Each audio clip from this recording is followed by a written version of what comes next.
Amados irmãos, estamos aqui mais uma vez para darmos início a mais uma Escola Bíblica Dominical.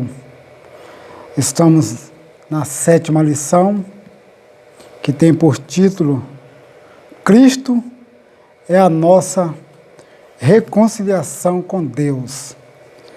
Vamos estar orando para que Deus assim nos ajude, nos oriente e nos revele a sua palavra. Querido Deus, eterno e soberano Pai, mais uma vez nessa oportunidade, ó Deus, nós queremos te agradecer por mais um dia de vida, saúde, paz que o Senhor tem nos concedido. Ó Deus, nessa oportunidade que temos aqui de poder falar a tua palavra, ministrar a tua palavra, Senhor, nesse dia maravilhoso, em que só o Senhor pode nos conceder. Ó Deus, te peço, perdoa os nossos pecados, as nossas falhas, e nos ajuda, Senhor. Nos orienta através do teu Santo Espírito, nos revela a tua santa e gloriosa palavra, para que todos aqueles que estiverem ouvindo nesse momento, que estiverem assistindo esse vídeo neste momento, possam ser abençoados de maneira extraordinária, de maneira poderosa, Senhor. Que possa ser edificado, possa ser cada dia mais arraigada a sua fé.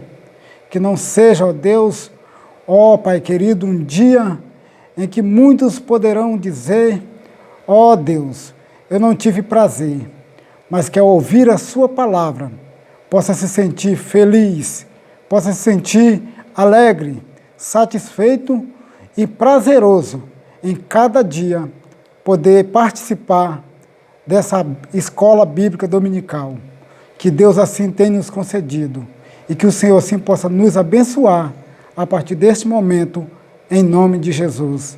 Amém. Queridos irmãos, a 7ª lição, Cristo é a nossa reconciliação com Deus. O texto áureo nos diz assim: porque Ele é a nossa paz, o qual de ambos os povos fez um, derribando a parede da separação que estava no meio. Efésios capítulo 2, versículo 14. A leitura bíblica em classe está em Efésios capítulo 2, o versículo 14 ao 19. Que vamos dar início. Leiamos então a palavra do Senhor. Você que está nos acompanhando, que talvez não tenha uma revista, pode nos acompanhar através da sua Bíblia, no livro de Efésios. Então diz assim, Efésios capítulo 2, versículo 14, e assim até o 19. Porque Ele é a nossa paz, o qual de ambos os povos fez um, derribando a parede de separação que estava no meio. Na sua carne desfez a inimizade, isto é, a lei dos mandamentos, que consistia em ordenanças para criar em si mesmo dos dois um novo homem, fazendo a paz. E pela cruz reconciliar ambos com Deus em um corpo, matando com ela as inimizades. E vindo ele, evangelizou a paz a vós que estáveis longe e aos que estavam perto, porque por ele ambos temos acesso ao Pai em um mesmo Espírito. Assim que já não sois estrangeiro, nem forasteiros, mas concidadãos dos santos e da família de Deus. O texto, a introdução desta lição, nós vamos estar fazendo a leitura, que nos fala assim, irmãos. Se na lição anterior analisamos o antigo quadro desolador acerca dos gentios, em que o apóstolo Paulo descreveu, nós nesta veremos que houve uma significativa mudança na consequência do capítulo 2. No versículo 13, Paulo usa a expressão adversiva, mas agora para indiciar que algo aconteceu e alterou a situação dos gentios. Ele explica que essa mudança repousa na obra de Cristo, na obra que Cristo realizou.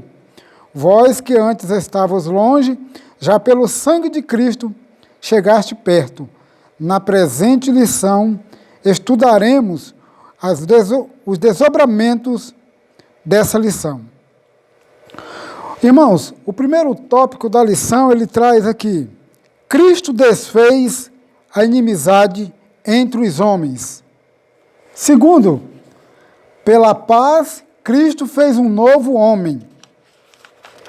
E o terceiro, pela cruz, reconciliados com Deus num só corpo. Então nós vamos estar estudando esses três tópicos, que tem a primeira parte aqui do primeiro tópico. Exclusivismo religioso criou inimizade entre os judeus e os gentios. Nesse ponto, veremos que Cristo fez para dar fim a esse litígio entre os homens. A parede de separação entre os homens. Trata-se de uma analogia com as muralhas do templo em Jerusalém, e a estrutura da construção revela o exclusivismo religioso do judaísmo. Entre o santuário e o átrio dos gentios havia um muro de pedra com a proibição de acesso aos estrangeiros. E o extremismo judaico, quando esse aspecto levou Paulo à prisão, quando ele foi acusado de permitir um grego ultrapassar essa barreira.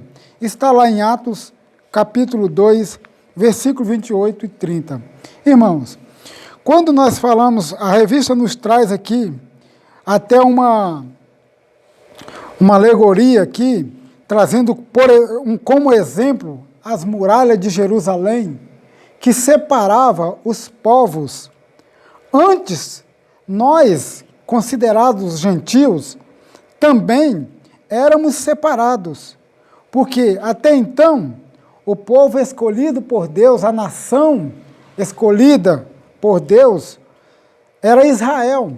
Como todos já sabem que Israel foi uma nação que Deus escolheu, e nós sabemos que não é aquela nação que Deus escolheu para ser salvo, mas era uma nação que Deus escolheu porque dali sairia aquele que iria ligar todos os povos, iria unir todos os povos, e através dele todos teriam direito e alcance à salvação. Até então, alguns imaginam, alguns até pensam, algumas pessoas dizem que Israel era a nação escolhida por Deus e era escolhida para a salvação. Mas a Bíblia não nos afirma isso. Israel foi escolhida para que dali saísse aquele que via trazer para nós a salvação. Então isso causava uma barreira. Nós éramos separados. Nós não tínhamos acesso a Deus. Nós outrora não podíamos clamar a Deus, porque nós não tínhamos acesso a Ele. Era só a nação de Israel que tinha esse privilégio, através dos sacerdotes, através dos profetas, através dos levitas. Eles eram os povos que tinham totalmente direito acesso a Deus, porque eles eram escolhidos. Mas quando Jesus veio, Jesus agora quebra essa barreira, Jesus agora quebra essa muralha, e nós agora, através de Jesus Cristo, nós temos esse acesso a Deus. Então não há mais separação, não há mais essa recusa de um dizer assim: eu sou escolhido de Deus e você não é. Eu sou do povo escolhido e você não é. Não, não há mais essa separação, porque todos nós agora podemos dizer somos escolhidos de Deus, a partir do momento que nós aceitamos Jesus como nosso único e suficiente Salvador. Aqui nós vamos ver a derrubada da parede da separação. O apóstolo declara que em Cristo foi derrubada a parede de separação que estava no meio. Essa barreira era tanto literal como espiritual. mas por meio da cruz de Cristo, a divisória foi rompida. Assim, não somos mais forasteiros, mas somos da família de Deus.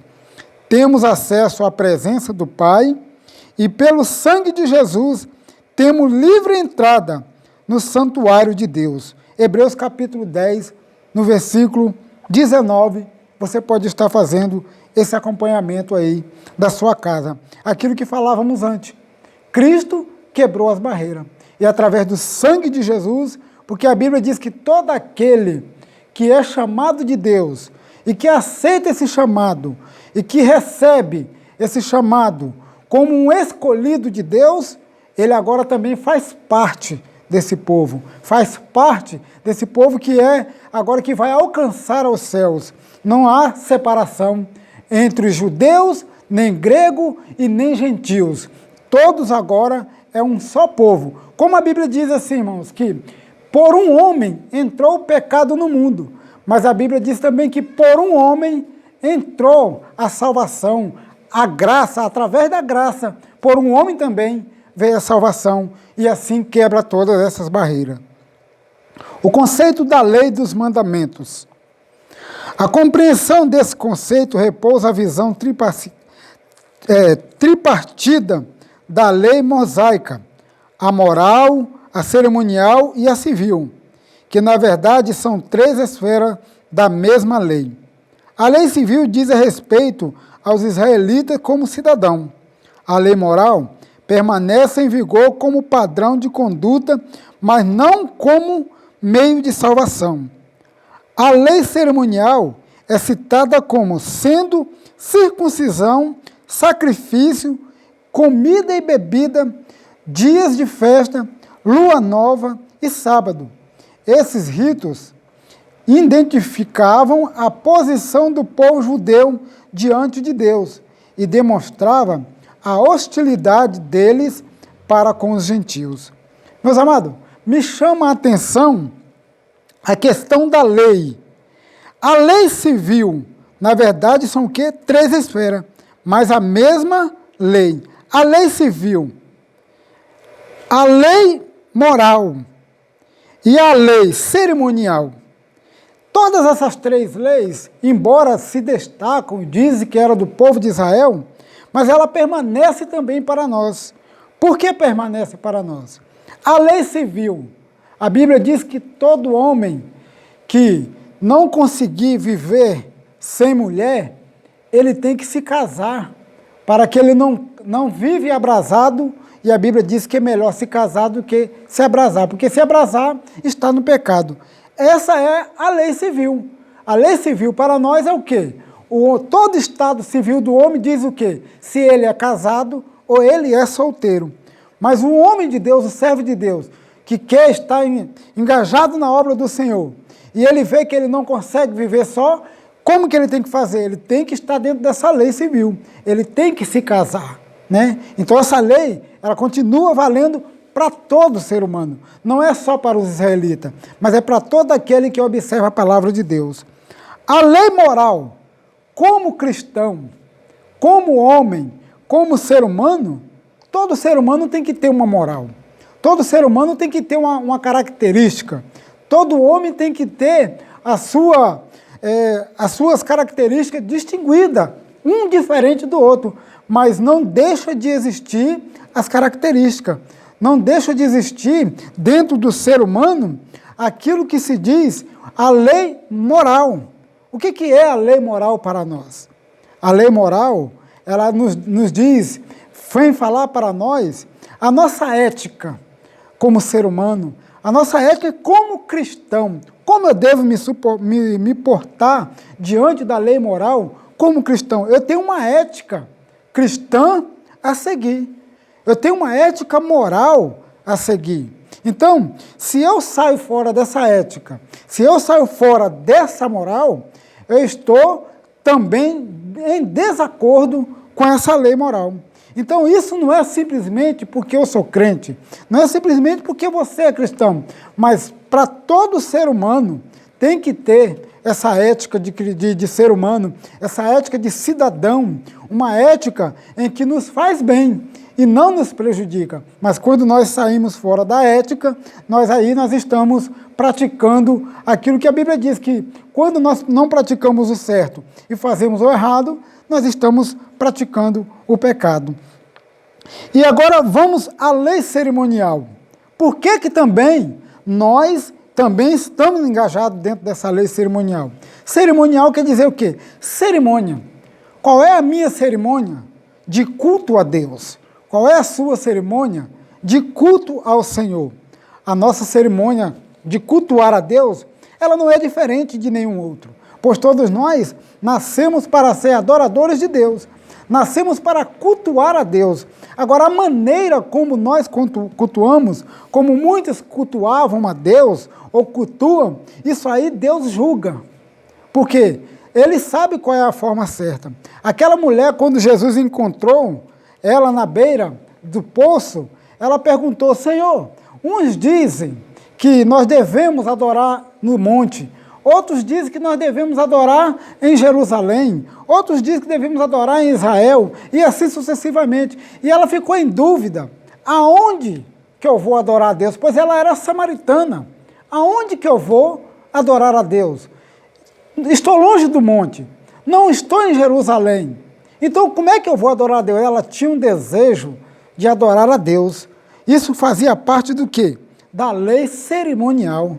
Ela queria fazer uma cerimônia, um culto a Deus, mas ela estava em dúvida porque não sabia onde fazer. E Jesus olha para ela e diz assim: mulher, os verdadeiros adoradores adorarão o Pai em espírito e em verdade. Isso quer dizer que, para adorar a Deus, eu não tenho que escolher lugar para adorar a Deus. Eu adoro a Deus em qualquer lugar.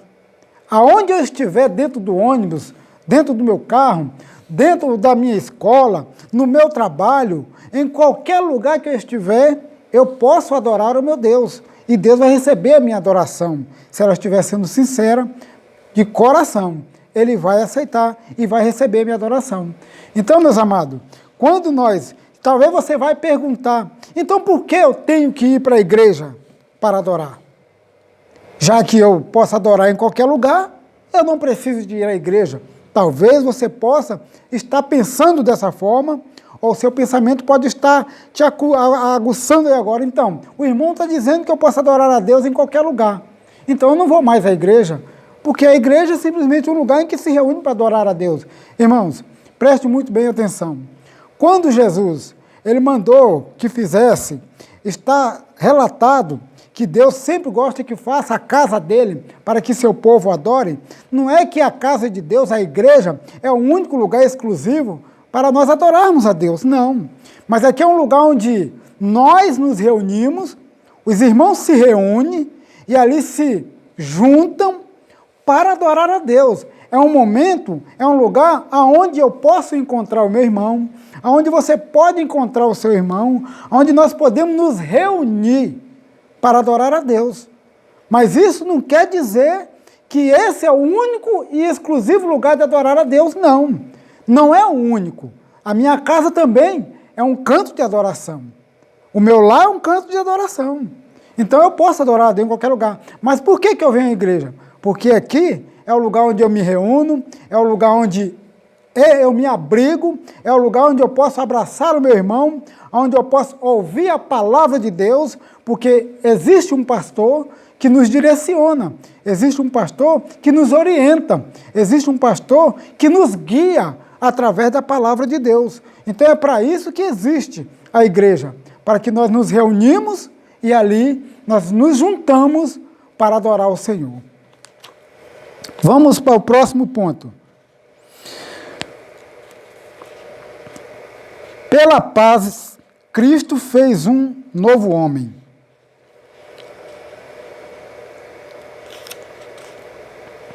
A partir da expiação na cruz, a paz foi proclamada de ambos os povos judeus e gentios. Cristo fez uma nova humanidade. O conceito bíblico de paz, de forma geral, a paz é a descrição de boas relações. Atos capítulo 2, no versículo 24. Atos capítulo 24, versículo 2 e 3. do fim de um conflito, do estado de tranquilidade e de uma qualidade espiritual. Na passagem em preço, o apóstolo ressalta a paz conferida por meio de Cristo. Sua morte na cruz desfez a nossa inimizade com Deus. E como os homens, tornando-se possível a reconciliação entre ambos, é promovido assim a paz. Jesus, certa feita, ele disse assim: eu vos dou a paz, não vos dou como o mundo a dá. Porque a paz que o mundo dá é uma paz passageira. A paz que o mundo dá, ela é repentina. A paz que o mundo dá, ela não é duradoura. O mundo, ele dá uma paz que muitas vezes se reúne aquela turma e ali bebe, ali faz as festas, as farras, e de repente a gente observa que sai uma confusão, de repente acontece algo ali que acaba tirando a paz de todo mundo. E aí perde-se a tranquilidade. Mas a paz que Jesus dá, quando o povo de Deus se reúne, o Espírito Santo, ele é derramado, aleluia, no nosso meio. Quando o povo de Deus se reúne, o Espírito Santo se alegra e com isso ele nos enche de alegria. E quando nós agora, cheios de alegria, nós transmitimos a paz que temos um para com o outro. E como essa paz, ela é através do Espírito Santo, ela vem diretamente de Jesus Cristo, ela não passa, ela não acaba, porque o culto acaba aqui na igreja, mas nós vamos para casa sentindo paz, nós vamos para casa feliz, a alegria continua, a paz continua, porque nossa paz, a paz que temos, não é de nós mesmos, mas é uma paz que veio da parte do nosso Senhor e Salvador Jesus Cristo. Cristo é o motivo da nossa paz. Paulo declara que Cristo é a nossa paz. Essa expressão aponta para uma conotação mais profunda, pois Cristo não é apenas o autor da paz, mas literalmente a nossa paz. Isso implica o conceito de comunhão espiritual, ou seja, Cristo habita em nós, sendo Ele mesmo a nossa paz. Deste modo, essa paz repousa na igreja, entre o crente e Deus, entre judeus e gentios, agora um único povo em Cristo Jesus. Um único povo em Cristo Jesus. Cristo foi o único homem que se fez ser humano, que se fez pecador. Ele não pecou, mas se fez pecador, a ser morto na cruz, que era uma vergonha para o povo, para qualquer um que fosse condenado à cruz. A Bíblia diz que para os judeus era um escândalo, mas para os gentios é vergonha. Então, Cristo se fez, se escandalizou e se envergonhou por minha causa, por sua causa, quando ali foi pendurado no madeiro, para que eu e você, para que nós hoje pudéssemos ter essa paz que o mundo tanto deseja, mas ele não sabe que só se encontra em Jesus Cristo. A nova humanidade formada pela paz. Cristo uniu os povos que outrora se hostilizavam para criar em si mesmo, dos dois, um novo homem, fazendo a paz. Essa unidade não foi o resultado de algum acordo firmado entre os homens. Ela foi realizada em si mesmo, ou seja, o único modo possível era em Cristo e por meio de Cristo. A partir desse ato surge uma nova humanidade. A igreja onde há circuncisão, onde não há circuncisão e nem circuncisão. Foi Cristo quem criou esse novo povo fazendo a paz. Nele, as desigualdades foram eliminadas e a acepção de pessoas desfeita, e a etnia e a classe social desapareceram. Preste bem atenção. A etnia e a classe social desapareceram. Por que desapareceu? Por quê? O homem se julga pelo que tem.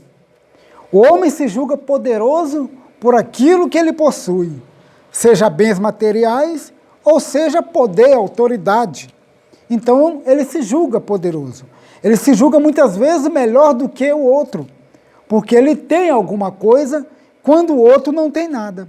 Mas diante de Cristo, aqui o escritor revela para nós, através da palavra, que isso agora cai por terra. Por que cai por terra? Porque Cristo, ele não faz acepção de pessoas. Ele não faz acepção de pessoas. Tanto faz pobre, rico, preto, branco, alto, baixo, pequeno, grande. Para Cristo, todos são iguais. Ele não faz acepção. Então, para Cristo não importa se você tem poder econômico, para Cristo não importa se você tem poder de autoridade terrestre, para Cristo não importa a sua posição social. Você é igual a todos. Nós somos iguais a todos. E só através disso é que nós podemos alcançar a paz em Cristo. Quando nós entramos no patamar de igualdade. Todo aquele que quer servir a Cristo tem que estar nesse patamar de igualdade. Se ele quiser estar acima do outro, ele não é aceito. Se ele quiser estar por cima do outro, também não é aceito. Porque para Cristo ninguém pode estar um acima do outro. O único que deve estar acima de todos é o Senhor Jesus. O terceiro ponto, pela cruz, reconciliados com Deus num corpo. O ministério da reconciliação desfez a inimizade entre o homem e Deus, bem como entre os homens. Essas dádivas foram possíveis por causa da cruz de Cristo. Cristo se fez maldição por nós. Ser condenado à morte de cruz era um sinal de maldição e de profunda humilhação. O réu era açoitado por um chicote de várias tiras com couro e acompanhados de chumbo ou ossos de pontas. Em seguida, era obrigado a carregar publicamente a sua cruz até o local da execução. Veja quão grande era a crueldade. Veja quão grande foi a crueldade que Cristo se submeteu por mim e por você, para trazer a paz para nós hoje.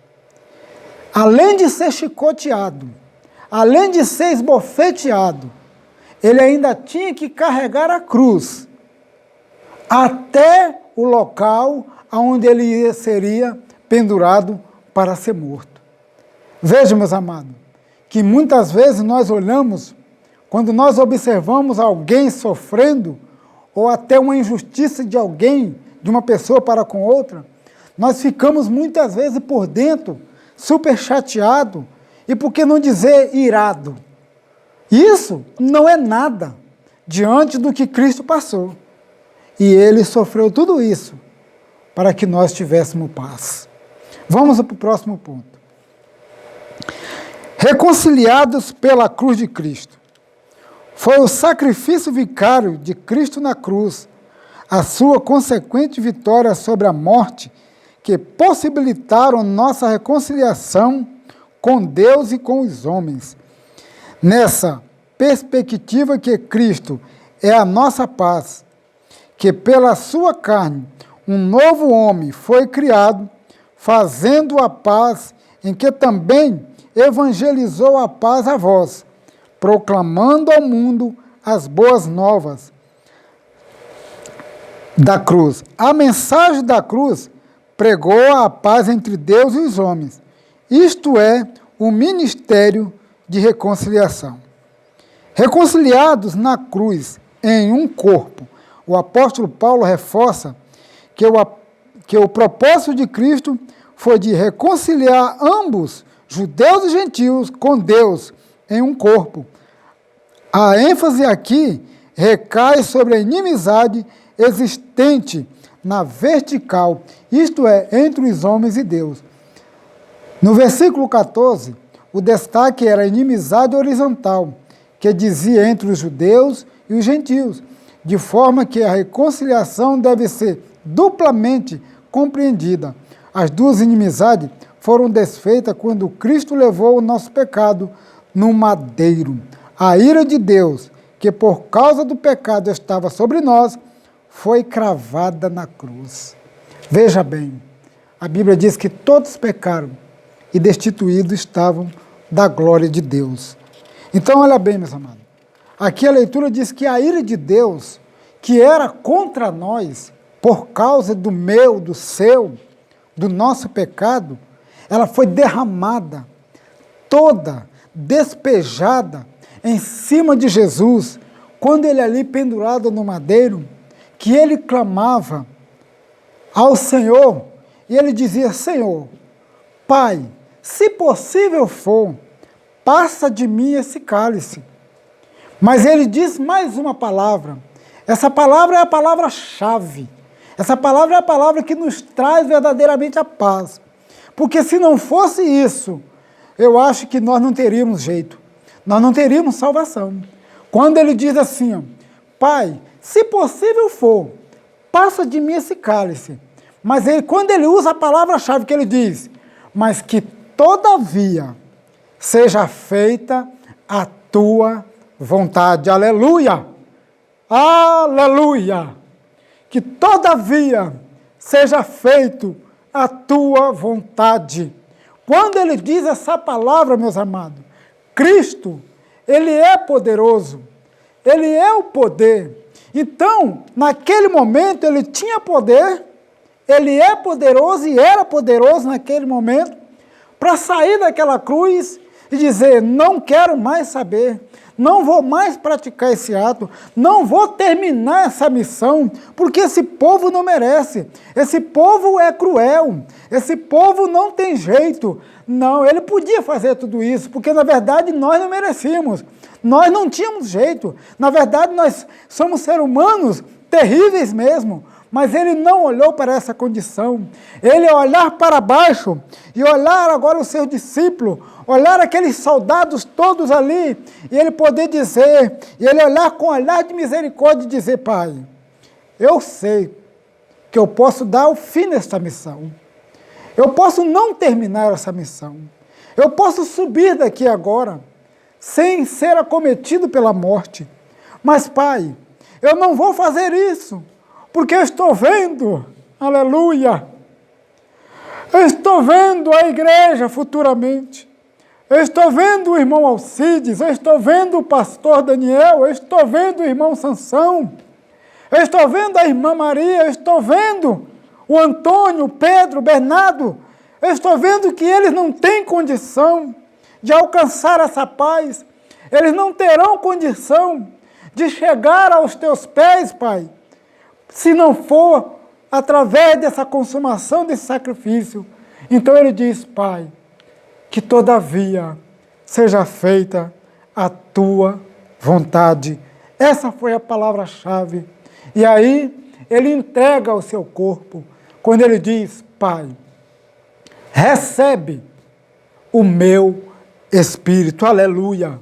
Quando ele diz: recebe o meu espírito, os soldados ali embaixo, os reis daquela época, que ali o condenavam, talvez ficaram imaginando: demos fim, realmente ele morreu agora, mas não sabiam eles que Cristo ali estava se entregando, quando ele diz: eu vos dou a minha vida por vós.